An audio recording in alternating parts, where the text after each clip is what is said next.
us now is OJY with stories trending around the world. Hello, G. I made it. Good morning, Dr. Abati. How are you this morning? It was a great weekend. How are you this morning? I'm doing great. Ayo, you look like you should be on the red carpet. I mean, I've done enough. Oh, good. Isn't it enough? Thank you. Good morning. Good morning, Ayo. How are you? You are now an ancestor of course. of the red carpet. Of course. Good morning, Rufi on fire. How are you? How's your weekend? Well, all right. All right. Perfect. Well, good morning to you, viewers. Let's begin what's trending. Reactions have trailed reports alleging that President Bola Ahmed Tinubu is backing the return of Mudashiru Obasa as Speaker of the Lagos State House of Assembly. The report began circulating after it was published in People's Gazette. The online news outlet stated that the president told lawmakers to be prepared to let Obasa return because the political price for his removal could potentially outweigh the benefits of punishing his excesses, which bordered largely on corruption and abuse of office. The report further claimed that the First Lady of Nigeria, Oluremi Tinubu, shielded Obasa from arrest and prosecution by agents of the Economic and Financial Crimes Commission.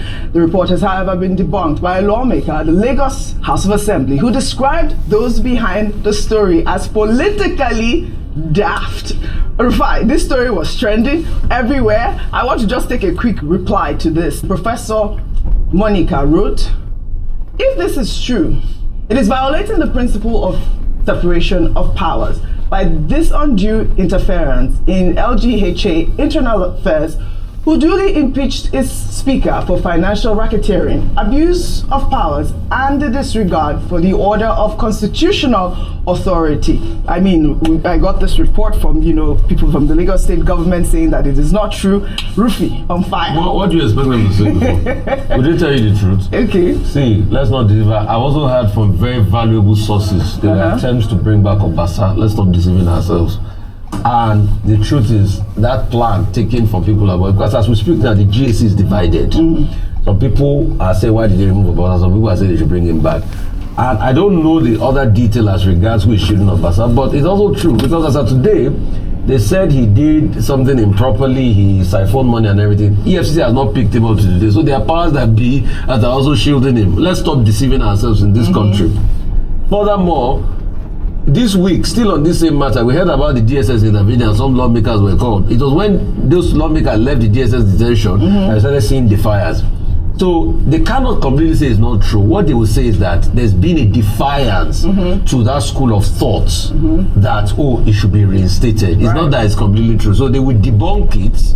It doesn't make it fake news. This is political machination. They will debunk it because it doesn't fit their narrative. They say nothing like that social happy. But I can tell you that the GAC is heavily divided and there are major conversations about reinstating Obasa. They might be successful in the end by debunking and resisting it. But can he really be reinstated, Dr. But a quick sentence? Can he really just be reinstated just like that? Well, I mean, even if we've made this clear. Section 92, sub 2 says the speaker or the deputy speaker shall be chosen by the members of the State House of Assembly from among themselves. So the speaker is first among equals, and it is for the members to determine how they conduct their processes. The process for removing a speaker or the deputy speaker is spelled out in section 92, sub 2, paragraph C. And the lawmakers are saying they have followed that process. Anything outside of that is purely speculation, is purely conspiracy theory. And, I don't want to speculate. I don't want to follow conspiracy theories. It is up to the members of the House themselves to choose their leaders. If they want to reinstate him, it will be their choice. If they don't want to reinstate him, it will be their choice. But there's also some external parties and all that interfering in the processes of the assembly. Well, that is beyond the realm of due process. All right. We'll follow up on the story as always. Well, still in Lagos, let's highlight this video made by 13-year-old Zahara Ahmed and Edward Wonder, showcasing the vibrant city of Lagos as a hub of progress, innovation, and endless opportunity. The video was posted by Governor Babajide Sanwo-Olu on X. Let's take a look. This Blue Line rail is one of the best things to happen to transportation in Lagos.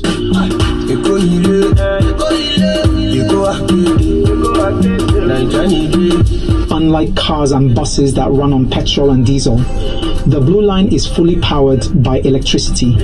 This means it does not release harmful gases into the air, making it an eco-friendly way to travel. Take a look at the city skyline. Lagos is beautiful. Yes, Lagos is truly a beautiful and vibrant city. At some point, I felt like I was in Dubai. I like the fact that Lagos has been making great progress in infrastructure by creating sustainable systems of transportation to make movement easier. With this, Lagos is doing a great job contributing to SDG number 11, which is Sustainable Cities and Communities. Yes, the introduction of rail lines, like the Blue Line and the Red Line, has helped reduce the number of cars on the road, leading to less traffic and fewer emissions. This is a win for both commuters and the environment. Oh wow!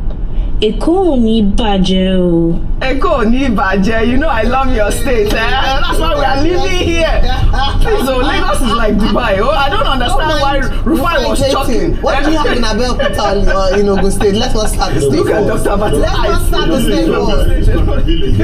You come from Abeokuta, please. Don't promote him. But in our own angle of Ogun State, we have airports. What do you have in Abeokuta? The airport is in our own side. It's in the Jebu area. What do you have in there? Healthy competition.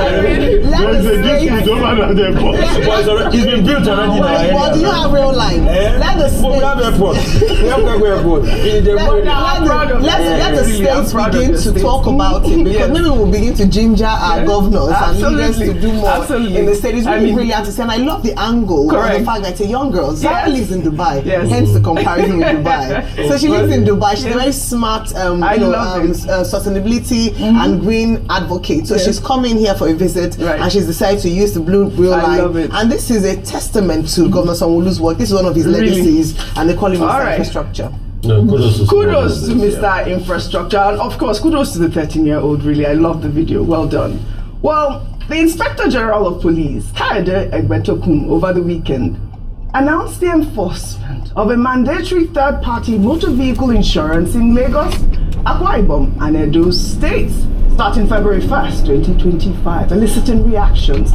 Let's take a look at this video before we take some reactions. I want to encourage all Nigerians to take this seriously, to ensure that they go and get at least third-party insurance cover for their vehicles before they put those vehicles on the road. The full enforcement will commence, like I said, from 1st of February 2025. Every day, millions of vehicles hit the roads, but one of the most essential rules for drivers is having third-party insurance. The Nigeria Police Force, in collaboration with the National Insurance Commission, urges Nigerians to ensure full compliance with third-party insurance regulations. Under Section 68 of the Insurance Act 2003, all vehicle owners are required to possess third-party insurance before operating their vehicles on public roads. Get your third-party insurance before February 1st, 2025 and stay insured. All right, a lot of arguments. I know we've been arguing behind the scenes, but Benjamin Hundeyin, the police spokesperson, warned vehicle owners against non-compliance, stating that failure to comply will result in strict enforcement, including fines of 250k, penalty, or both. Instead of taking a reaction, let me take from you guys. Really? Okay, very quickly. Third-party insurance is what it says it is. In other words, it does not apply to the owner of the vehicle.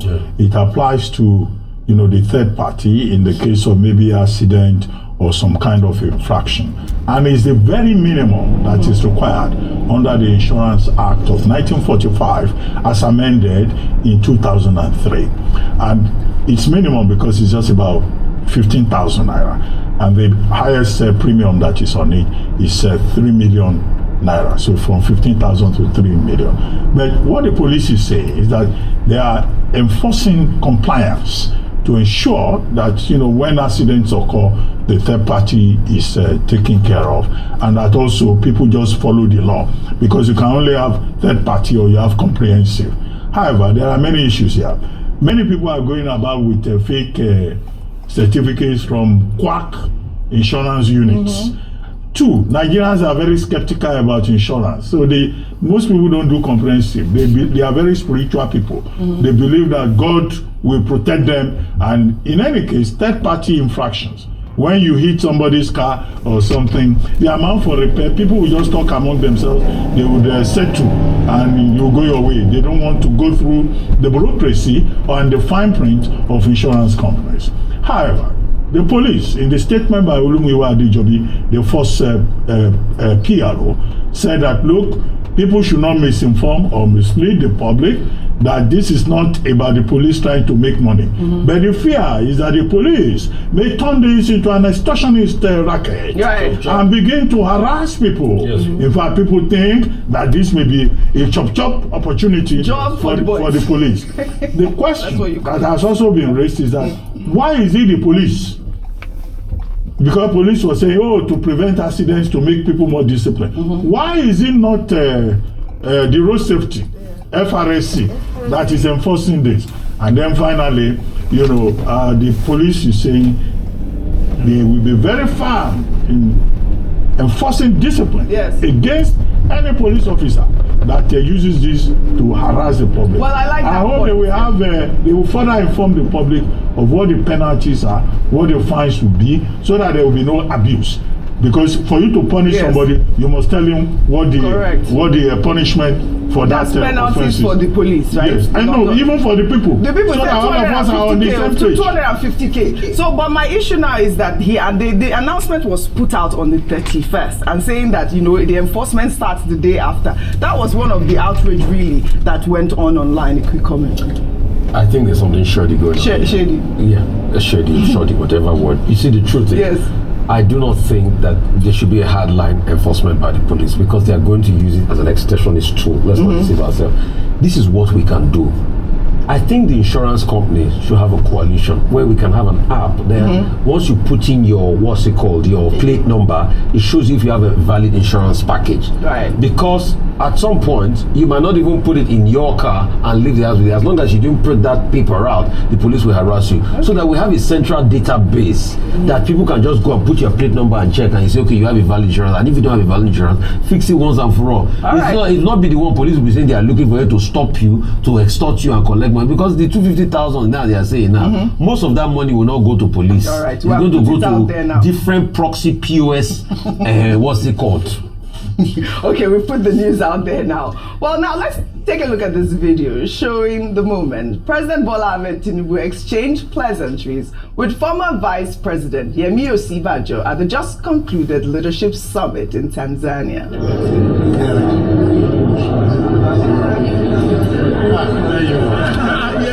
They're all friends here.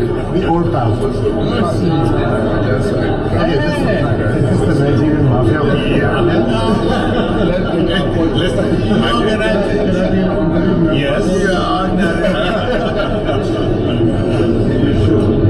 That was a beautiful moment. The video was circulating. I loved it, but also really about the summit. It focused on expanding access to reliable, affordable, and sustainable electricity for 300 million Africans by 2030. It brought together a lot of dignitaries, and I love to see the way the president reacted when he saw Osinbajo. I think it's very good. First of all, I want to commend the way that Professor Yemi Osinbajo has conducted himself post-life, in active service in politics as Vice President of the Federal Republic of Nigeria. He's largely kept away from core politics. Recall that he was part of the primaries for presidential candidate of the APC, and he ran against his, people would call his mentor, benefactor, in the person of now President Bola Ahmed Tinubu. But something else again about the president is, hate him or love him, one thing is that he hardly has enemies, if I could put it that way. He's able to mend fences. We've seen the likes of his Akinwumi Ambode, even with former governors in Lagos State. I think the only person that needs a reconciliation meeting with the president is his first deputy governor, Mrs. Akerele. But in other instances, he's been able to, extend the olive branch. But kudos to Professor Yemi Osinbajo in the way that he has conducted himself post-life as Vice President. I love it. Well, I want to end with this very viral video and, of course, the Grammys. Let's take our final story under entertainment. In Los Angeles, California, where superstar Beyonce won her first Album of the Year award of Cowboy Carter at the 67th Grammy Awards on Sunday. With 99 career Grammy nominations, Beyonce now holds the record as the most nominated artist in the history of the Recording Academy, while Nigerian singer Tems won the Best African Music Performance category for her song Love Me Jeje, marking the second Grammy win for the Afrobeat superstar. And the Grammy goes to Tems. Let me.